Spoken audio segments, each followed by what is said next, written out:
Hi வணக்கம். இன்றைக்கி வந்து பப் ஸ்லீவ் கட் பண்ணிவிட்டு டிச் பண்ணுற வீடியோ பார்க்க போகிறோம். நம்ம வந்து நார்மல் ஸ்லீவ் கட் பண்ணுவோமுங்களா, அதை வந்து பேப்பர் கட்டிங் போட்டு எடுத்துக்கலாம். 1/2 இன்ச்சு கீழே மடிச்சு அடிக்கிறதுக்கு,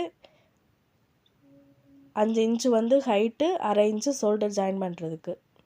இது ஷோல்டர் ஜாயின் பண்ணுறதுக்கு 9 இன்ச்சு இங்கே வந்து நான் மார்க் பண்ணுறேன். அதுலேருந்து 1.5 இன்ச்சு டாட்டுக்காண்டி.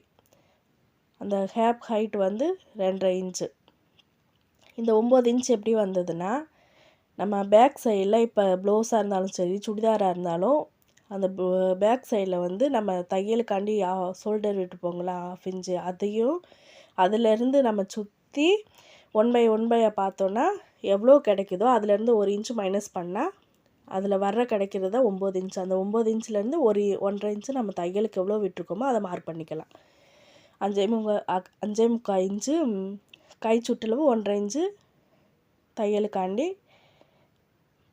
இப்போ 1.5 இன்ச்சு மார்க் பண்ணிவிட்டு அதுலேருந்து வளைவாக கொண்டு வந்து விட்டால் இதுதான் ஆம்கோல். அந்த நமக்கு கையாலே சும்மா போட்டாலே வந்துடும். போட்டுகிட்டே இருந்தால் அந்த இது கரெக்டாக அந்த வளைவு வந்துடும். நம்ம வந்து பஃப் ஸ்லீவ் வைக்கிறதுக்காண்டி நார்மல் ஸ்லீவ்லேருந்து ஒரு 4 இன்ச்சு எக்ஸ்ட்ரா எடுக்கிறோம். 4 இன்ச்சு அகலம் அதிகமாக எடுத்துட்டு அது ஒரு பாக்ஸ் மாதிரி போட்டுக்கிறோம். ஃபோல்டிங்கில் இருக்குது. இப்போ வந்து நார்மல் ஸ்லீவ் அப்படியே மார்க் பண்ணுறோம். அந்த 4 இன்ச்சிலேருந்து அந்த பக்கம் மார்க் பண்ணுறோம். மார்க் பண்ணி எடுத்துக்கணும்.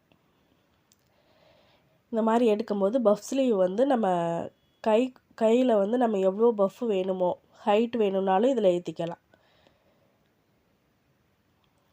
இந்த மெத்தேடு வந்து கொஞ்சம் ஈஸியாக இருக்கும், டிச் பண்ணவும் ஈஸியாக இருக்கும். நம்ம 5.5 வச்சோங்களேன் தையலுக்கு சேர்த்து, அதுவும் மார்க் பண்ணிவிட்டு 2 இன்ச்சு நம்ம ஹைட், நம்ம 2, 3, 5 இந்த அளவு கூட நம்ம எவ்வளோ ஹைட்டு பஃப் வேணுமோ அதை எடுத்துக்கலாம்.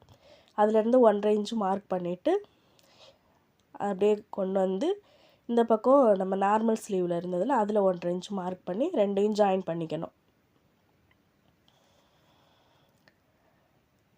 நீங்கள் இந்த மெத்தடில் டிச் பண்ணிங்கன்னா ஈஸியாக இருக்கும் பஃப் வைக்கிறதுக்கு.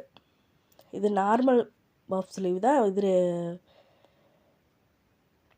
லைனிங் இல்லை.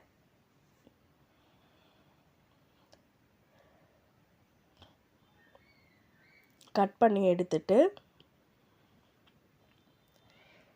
நம்ம 4 இன்ச்சு வந்து நம்ம பஃப்புக்காண்டி விட்டுருக்கோங்களே, அதுலேருந்து நம்ம எக்ஸ்ட்ரா நம்ம வந்து 1 இன்ச்சு வந்து அந்த நார்மல் ஸ்லீவ் கட் பண்ணுறதுக்காண்டி விட்டுருந்தோங்க. ஹர்கட் போட்டு வச்சுக்கணும். சென்டரில் நம்ம தையலுக்காண்டி விட்ட அளவில் ஹர்கட் போட்டுட்டு நம்ம எக்ஸ்ட்ரா வந்து ஒரு இன்ச்சு மார்க் பண்ணி அதில் ஹர்கட் போட்டுட்டோன்னா, நம்ம இந்த ஹர்கட் போட்டிருக்கோங்களா இதிலேருந்து இதில் 1 இன்ச்சு, அதில் ஒரு 4 இன்ச்சு, 5 இன்ச்சில் தான் நம்ம அந்த சுருக்கம் பிடிக்க போகிறோம், அந்த ஃப்ளீட் பிடிக்க போகிறோம். இப்போ வந்து முன்னாம்கோலுக்கு 2 பீஸ் தனியாக எடுத்துகிட்டு முன்னாம்கோல் கட் பண்ணுறதுக்கு இந்த ஹர்கட் பண்ணதும் அந்த சென்டர்லேருந்து 1 இன்ச்சு மார்க் பண்ணி 2ஆக மடக்குனா அதில் சென்டர் வரும்ல, அதில் ஒரு 1/2 இன்ச்சு உள்ளடக்கி அப்படியே கட் பண்ணிடணும். இதுதான் முன்னாம்கோல்.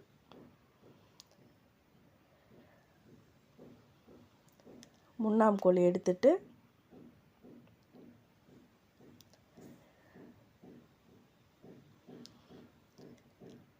இது எல்லாருக்குமே ஈஸியாக இருக்கும் இந்த பஃப் வைக்கிறதுக்கு. கரெக்டாக நம்ம இந்த ஹர்கட் போட்டிருக்கோங்களே அதிலேருந்து நம்ம ஃப்ளீட் பிடிச்சோன்னா கரெக்டாக இருக்கும். ஃப்ரண்ட் பேக்கு 2 மார்க் பண்ணிக்கலாம். இப்போ வந்து ஃப்ளீட் பிடிக்கிறது வந்து நம்ம ஃபஸ்ட்டு வந்து கீழ்ப்பகுதியில் ஃபஸ்ட்டு பிடிச்சிடலாம்.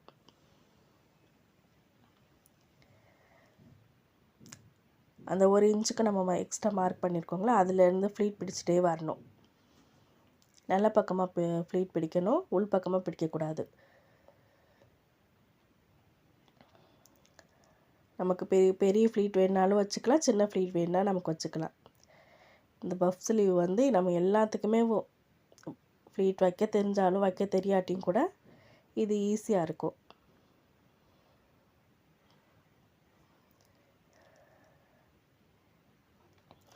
ஃப்ளீட் பிடிச்சிட்டு நம்ம பேப்பர் கட்டிங் போட்டு வச்சுருந்தாங்களே நார்மல் ஸ்லீவ், அந்த அளவுக்கு நம்ம கரெக்டாக வரணும்.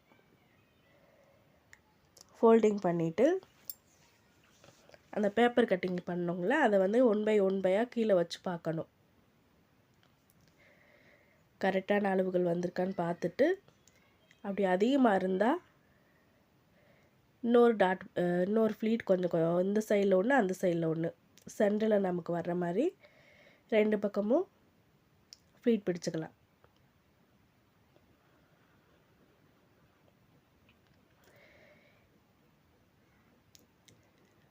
இந்த கீழ் பகுதியில் வந்து கரெக்டாக நமக்கு வந்துருச்சு. இப்போ மேல் பக்கம் பிடிக்கணும். அதேமாரி நம்ம அங்கே டாட் போட்டு வச்சுருக்கோங்கள, 4 இன்ச்சு 1 இன்ச்சு எக்ஸ்ட்ரா அதுலேருந்து அப்படியேவும்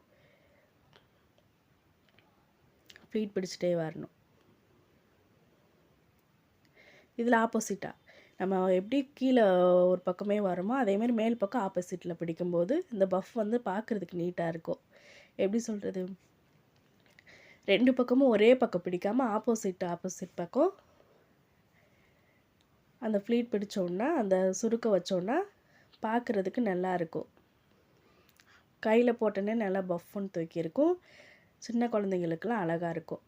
அந்த பேப்பர் கட்டிங் போட்டோங்கள அதில் ஒரு வச்சு மேலே பார்க்கணும். அந்த அளவுக்கு கரெக்டாக இருந்ததுன்னா விட்டுடலாம். கம்மியாக இருந்தால் ஒரு இதை பிரித்து விட்டுக்கலாம்.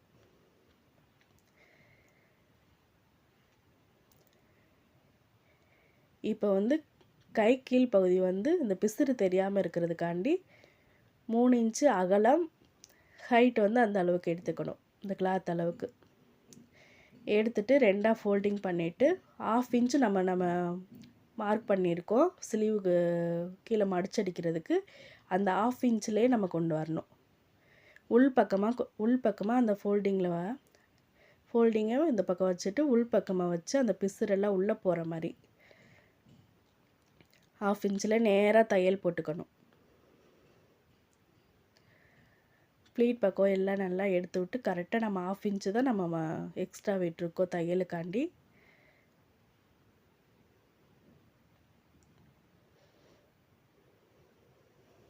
ஸ்ட்ரெயிட்டாக போட்டுட்டு எக்ஸ்ட்ரா இருக்கிறத கட் பண்ணி எடுத்துக்கலாம்.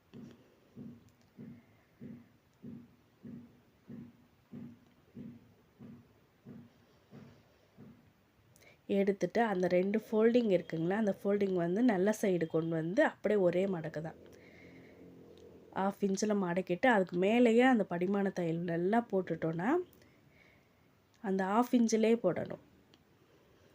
அப்படி போட்டிங்கன்னா நீட்டாக கிடைக்கும். அந்த பஃப் ஸ்லீவ் வந்து நம்ம கீழே சுருக்க வச்சதும் அழகாக நீட்டாக கிடைக்கும், எந்த ஒரு பிசுறும் தெரியாமல். இது வந்து நார்மல் ஸ்லீவுக்கு வந்து அழகாக வைக்கலாம். லைனிங் ஸ்லீவாக இருந்தாலும் நல்லாயிருக்கும். அது வேறு மெத்தடு. இந்த வீடியோ உங்களுக்கு பிடிச்சிருந்துச்சுன்னா லைக் பண்ணுங்கள், கமெண்ட் பண்ணுங்கள், ஷேர் பண்ணுங்கள், சப்ஸ்கிரைப் பண்ணுங்கள். தேங்க்யூ.